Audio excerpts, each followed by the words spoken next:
Practice Exam 1, Part 4. We're up to Section B of the practice exam, Symbolization.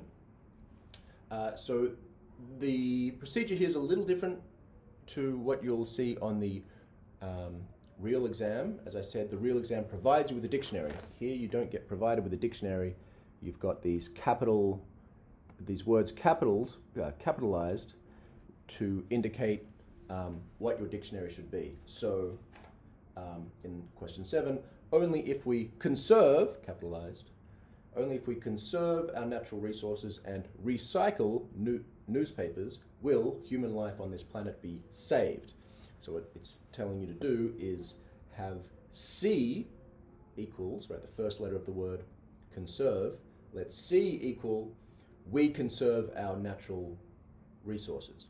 Be clear that the capital letter will not be standing for just a word. It doesn't just stand for conserve.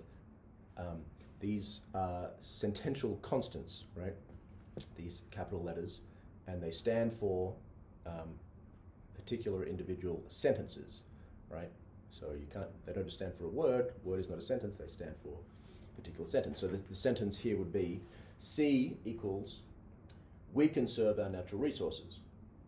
R for recycle, right, stands for we recycle newspapers, right? And S stands for human life on this planet will be saved. Yeah. Human life on this planet is saved, right? That would be S, okay? So that would be your dictionary. And so then what have you got? Okay, so now analyze the logical form of the sentence. Okay, only if we conserve our natural resources, blah, blah, blah. Only if, right? You must be aware those are logical words. They will receive symbols. Now, oh, I'm in the middle of the exam. I'm not sure what to do. How does only if go again? It's different from if, but I'm not sure. Is it the same? Does it get the same order? Does it get a different order? Let me bust out, say, the lottery example, which Professor Addison told me to remember so that in a stressful environment like an exam, I could recall, I could derive or discern from this example what the logical structure of only if is in general, right? So remember, it was the logical difference between you will win the lottery if you buy a ticket versus you will win the lottery only if you buy a ticket, right? I will win the lottery if I buy a ticket. That's very exciting, right? And that's good because that means what? If I buy a ticket, then I win the lottery, right? So I'm going to rush out and buy a ticket straight away, right?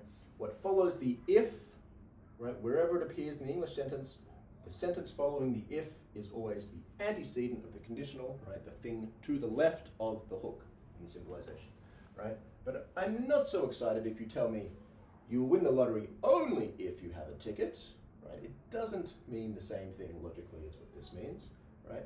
You're just telling me that what? If I win the lottery, then I did in fact have a ticket, right? That's what that says, right? This does not ensure that if I have a ticket I win, right? Or otherwise put, this is compatible with having a ticket and not winning. It's just saying that if I won, then I had a ticket, which is true of every winner. Anybody who's ever won the lottery had a lottery ticket. True, right?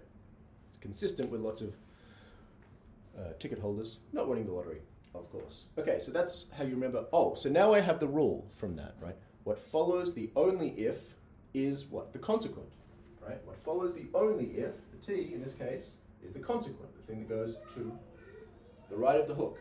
So what is the consequent here in this one? It is itself complex. Only if we conserve our natural resources and recycle newspapers will human life on this planet be saved. What's being said here? Well, I could rephrase this as what? Human life on this planet will be saved only if we conserve our natural resources and recycle newspapers, right? Right. So you have to see that the consequent, right, that is what follows the only if, is not just we conserve our natural resources, but is in fact both we conserve our natural resources and recycle our newspapers, right? So that means it's the overall symbolization is S, hook, C, and R. I do very much hope that most of you could get to that symbolization without as much convoluted thought as I just went through. Right, you should be able to pretty quickly, automatically do that. That one's not too hard. Okay, I'm just bringing everybody on board who's a bit behind. All right. Question 8. If Janet becomes a, we'll do this for the capitalized words. If Janet becomes a doctor or a lawyer, then her mother and father will be thrilled. Okay, that's 8. It's going to look like that, but I'll run through it. Okay, so D, right? Be very clear that like L does not stand for just lawyer, doesn't stand for just or a lawyer or anything like that. D is Janet becomes a doctor, and L will stand for Janet becomes a lawyer, right? It's got to be subject predicate. So L is Janet becomes a lawyer, right? This is a compound subject, right? This is equivalent to if Janet becomes a doctor or Janet becomes a lawyer, right? We've reduced that here to if Janet becomes a doctor or a lawyer. Okay, so it's if Janet becomes or a doctor or a lawyer, then her mother and father will be thrilled. That is, M, her mother will be thrilled. M equals Janet's mother will be thrilled. F equals Janet's father will be thrilled. Okay, and it's a simple if-then, right? The major operator, you have to spy now that the major operator of the sentence, right, the overall logical form is the if-then. Right? The overall logical form is the if-then, so it's hook. And then, if you were doing partial symbolization, as we did when we ran through some of these, you would here write in English, Janet becomes a doctor or a lawyer, right? And here you would put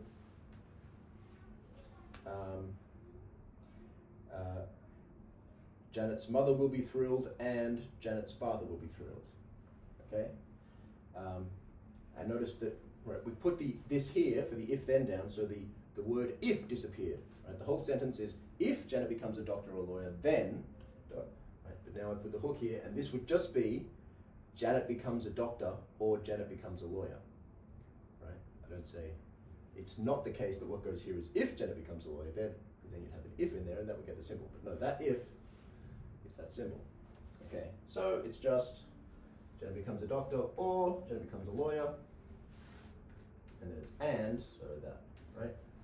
The real crucial thing is getting the overall form right? Making sure you've got that the overall form is the conditional, that's the major operator, discerning that, putting the components in the right place. We stressed at length in the lectures, as is stressed in the text. Question 9. We will not make it to the show on time unless you hurry up with your tie. Okay, unless, okay, I now remember that the word unless is a logical word. It does get logical symbolization. It does get symbolized. It does receive a symbol or two. Now I have to remember what unless gets symbolized at. Unless you can translate as if not, right? You can cross out, whenever you see unless, you can cross it out and write if not, and then you can just read those symbols off, okay?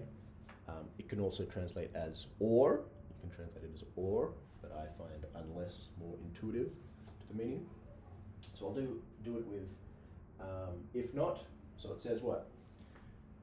We will not make it to the show on time, comma. Always note the commas, because the punctuation alerts you to what the major operator is, right? Alerts you to what the overall form of the argument of the sentence is. These are sentences, not arguments. We will not make it to the show on time, comma, unless you hurry up with your tie. H equals you hurry up with your tie. S, what does S equal? We've got the sentence here, we will not make it to the show on time. S equals we make it to the show on time, right? We do make it to the show on time. right? We will not make it to the show on time itself has logical form. You have to include the negation, as we stressed again in the lectures.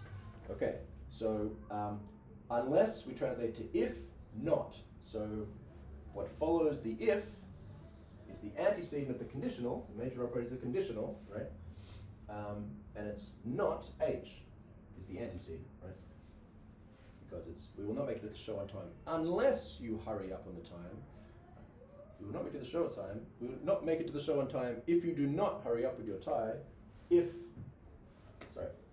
not H, then not make it to the show. So it's just this. All right. Question 10. Chris will be jailed for income tax evasion just in case he does not pay his taxes. You must be aware that just in case gets a symbol, just in case gets the biconditional. Just in case is equivalent to if and only if. Okay? So Chris will be jailed for income tax evasion. This is 10. Chris will be jailed for income tax evasion. Let's say J equals Chris will be jailed. Just in case he does not pay his taxes, so it's just not B. All right? Please be sure to be clear on the difference between if and only if, and only if. None of those three are the same to any other one, right? Only if, it's a hook, it's an if-then, but the subject, the antecedent and consequent order is reversed. If and only if, just in case, it's a biconditional. Okay, last one is 11. A wise person will be neither a borrower or a lender. So B is a wise person is a borrower. L equals a wise person is a lender. Okay, so this is just, so it's a neither nor, right? So neither nor, we talked about this before, doing that true false question, whether it could be symbolized as not C or not D, whatever. Okay, this is, so neither nor is not B or L, right? Neither nor. It's not the case, so this is either B or L. It is not the case that either B or L. That's how you say neither nor. That's a correct answer. This is another correct answer. That'll do. All right. And also, since this one was the, this was 9, we'll not make it to the show on time. Unless you hurry up with the tie, another correct answer is not S or H, right? Listen. Unless can also be symbolized with a wedge. So that is an equivalent answer, also correct. Right, it's symbolizations.